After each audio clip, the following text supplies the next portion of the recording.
Hi అండి. నమస్తే. Welcome to Sai Annapurna kitchen. ఈరోజు మనం ఎగ్ ఫ్రై చేసుకుందామండి. ముందుగా ఎగ్ని ఇలా ఉడికించి కట్ చేసి ఉంచుకోవాలి. తర్వాత స్టవ్ మీద మూత పెట్టుకొని కొంచెం ఆయిల్ వేసుకోవాలండి. ఆయిల్ వేడైన తర్వాత కొంచెం పసుపు వేసుకోవాలండి. పసుపు వేసుకున్న తర్వాత ఈ ఎగ్స్ని వేసుకొని వేయించుకోవాలి. ఇలా వేగిన తర్వాత ఇందులో సరిపడిన సాల్ట్ కూడా వేసుకోవాలండి.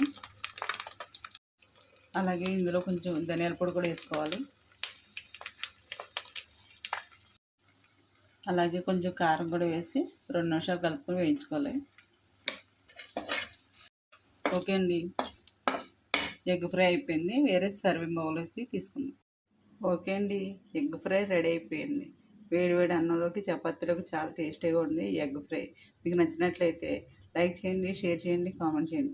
మా ఛానల్ని సబ్స్క్రైబ్ చేయండి. Thank you.